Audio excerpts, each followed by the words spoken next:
It's a big man, so I don't know. But is he a skilled big man? Yes, he is. Can he pass the basketball? Yes. Can he fill in on the rebound category that Draymond stuffs the stat sheet? He can do everything better than Draymond except play defense. That is correct. But offensively, he's correct. better across the board. And obviously, Draymond in 2017 was the Defensive Player of the Year, and he led this league in steals. And speaking of that, Oklahoma City, that game where that's close to being more trouble than you're worth. Well, he was complaining about, do you not want me to shoot at halftime? And it got so bad he had to be restrained from going after Steve Kerr and other players in the locker room. Well, that's close to that's close to being in game. You can't. Is that conduct detrimental? Because that's what Bob Mara said. It was conduct detrimental. You mean trying to attack the coach is not conduct detrimental? I mean, it was getting close to like PJ Carlissimo stuff with Latrell. So, but what happened in the second half when the smoke cleared? Golden State won in overtime thanks to Steph having 46 points and making 12 threes and making a 32-footer at the end of overtime to win the game. But you look at Draymond's stats for the game. He had 14 rebounds, 14 assists, 6 steals, and 4 blocks. So he did it in all the other stats except for scoring. He was 0 for 8 from the field. Okay, so now we're back to this thing. You just heard that sound from Kevin Durant. Oh, yeah. He's not over it, man. As friendly or friends as they might have been, I think the bridge is burned. I think you saw a guy sitting right there who he didn't want to touch the question about friendship. It looked like he was done with everything. He didn't want to talk about it. It played out publicly, Skip. Yeah. I think things like this happen in the locker room. It's just the teammates, but it played out on the national stage. So where does he go? So here's the problem. Let's say that Steve Kerr gets together with the brass and the owners and they say, we got to move Draymond. We just got to shop him and see. We're going to have to take the best offer. Maybe we have to push it all the way to the trade deadline.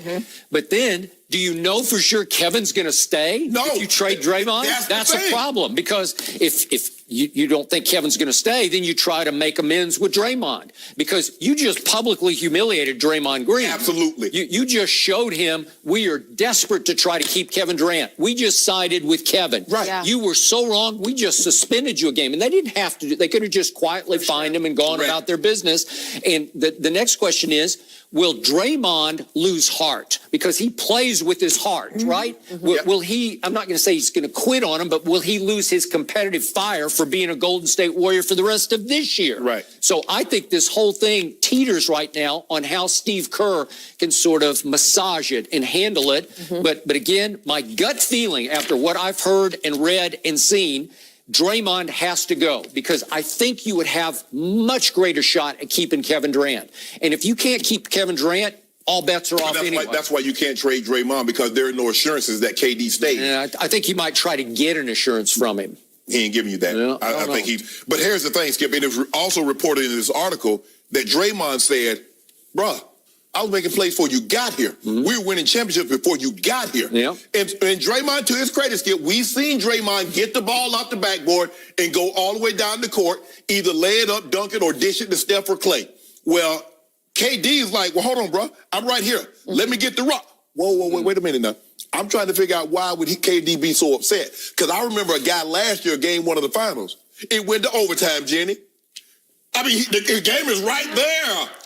And what's your point? My point is, you remember how you blasted you-know-who for being so upset, so distraught about going into overtime? Distraught, he melted down. He sat away from the team. What did KD do? He sat in the team. What did he do? He melted down. Okay, but it wasn't game 1 of the NBA Finals. He's playing the Clippers at Staples, not even the Lakers at Staples. Why would he? It's the Clippers. Thank you. So why would he even react like that on a November game when he played in the Clippers 13 games into the regular season? That's my point. All he did was say, give me the basketball. And that's okay. Why? And Draymond escalated it. Skip. Oh, you're calling me? No. You dare to say that to me? Skip, I get all of that. But why do you want the ball so bad in game 13 in November? Because you're the closer. And by the way, who's not playing that night? Your rival on the team, your friendly rival, there's no Steph. So Kevin's saying, I'm the man. I'm the back-to-back NBA Finals MVP. I made the shots that closed the finals. Do you actually think whether Steph is on the court or off the court, that KD thinks Steph's a better player than him? No. And especially against the Clippers, he says, Give me the damn basketball. I want to finish this. He was right there, and you saw him. open. I mean, Skip, he's right there in his face. I could see where the crowd was going crazy, and they couldn't hear. He couldn't hear KD, but KD is closer than you and I are right now, and he's clapping his hands. He knew he was there. He took a look at him. Sure. 5.5 seconds on the clock. That's more than enough time for KD to get with those strides, get down court, launch a shot that he feels comfortable in taking. Skip, I agree. I don't know how they come back for this. The only thing is that I don't know how you trade Draymond without assurances KD comes back. But I can assure you that if KD walks, it's more likely that you're going to trade Draymond for the simple fact Draymond's like, bro, y'all sold me out. I do believe this, though. Draymond is more valuable in Golden State than anywhere else. Skip, he can't do what he does anywhere else but Golden State. It's because of that system, because of those guys on the outsides allows him. They don't really run a whole lot of plays for Draymond. Draymond is just rebounding the ball, getting put back. Yeah, then you leave him wide open. What Steve Kerr got upset about on that February, he was jacking up threes. That's what Steve Kerr was getting upset about. Yep. And he got like, well, hold on. You don't want me to shoot? Well, I won't shoot. You want me to be a robot?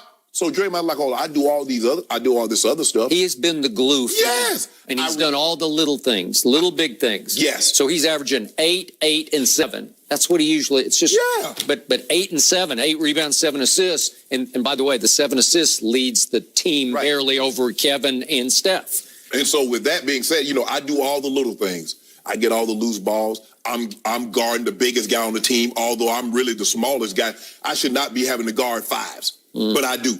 I guard Anthony Davis. I guard the Joel Embiid and all these big guys, while all you guys do all the cute, fun stuff. Shoot threes, and I have to set tough picks for you. I guard everybody down low. I challenge everything. I've always felt that this thing would come to an end when Kevin Durant left. I felt that there was an 85% chance that he was leaving after the season, regardless of what happened. For whatever reason, Skip, I just don't think he got the enjoyment from winning those championships that he thought he would. And maybe it was because of the criticism that he took for joining them in the beginning. Maybe if he had gone to Washington, he had gone to the Knicks, and he wins a championship. There's no question in my mind. He's revered a lot more in those situations than he is now. Because everybody said, KD, you joined a team that won 73 games the year before you got there. They had won the title before you got there. They were in the NBA Finals before you got there, and you joined a 2-time MVP in his prime. So Kevin Durant was never going to get the credit that he wanted in order for him to surpass LeBron, Skip. You and I both know, honestly. Now, they weren't going to let him he couldn't do that, not joining another guy. That'd be like if LeBron and go join someone that's like, well, who he was trying to overtake as the best player. If he joined the Lakers, and the Lakers had just won 68 games, people gonna say, no, bro, you can't get no credit for that. But you can get supreme satisfaction from it because he had the weight of the NBA world on his little slender shoulders 2 years ago, the first time around in the finals. He had, 98% of the basketball world rooting against him because he had joined forces with that team. And did he not live right up to it? Did he not face up to the pressure? Played unbelievable. He played unbelievable in that Game 3 at the King's house in Cleveland. We were there. He just took the game over, and he made the shot of shots. He shot it right in LeBron's face, that pull-up 3. That changed everything. That sealed the deal.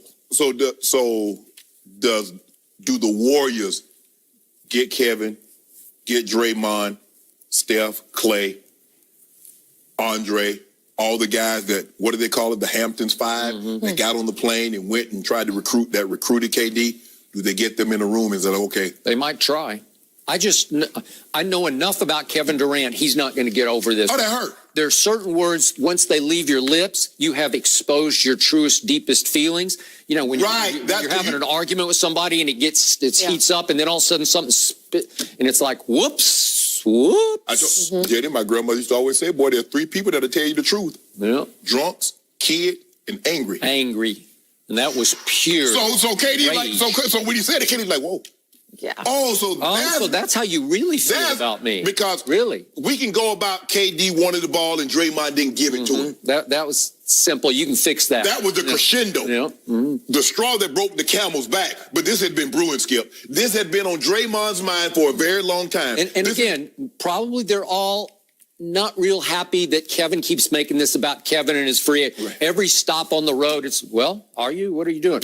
I don't know yet. And it seems like he's enjoying his tour over America, and they don't love it. But the straw that breaks the camel's back is the B word. Yes. And to me, this is just gut feeling on my part. If you think DeMarcus Cousins is on course to be okay the second half of the year, I'm trading Draymond right now because it's going to come to that anyway. I don't think they want to sign Draymond long term because he's becoming more trouble than he's worth. But you're going to have to hope that you can get some kind of a verbal commitment from KD. If we trade Draymond, will you stick with us? Right. And you need a verbal commitment from Klay Thompson because he's up too. Right. So if you could keep Klay and Kevin and Steph, and DeMarcus is obviously just a one-year deal, but if you could keep them going forward, you could maintain the dynasty. That passion and rage that Draymond plays with, that brings to the table every night, that's also possibly his undoing. It is. I agree. You can take it so far, but you can't take it over the edge. Hence the 16 takes, well, how many ever takes he got last year, and it keeps building. It's not, I told you should be celebrating. No, I wouldn't do that, Skip. I don't like when things like this happen. I'm not that type of guy. Well, this story is far from over. We're going to talk more about it later. But next, did Le'Veon make a big mistake sitting out this season? And should the Cowboys give big money to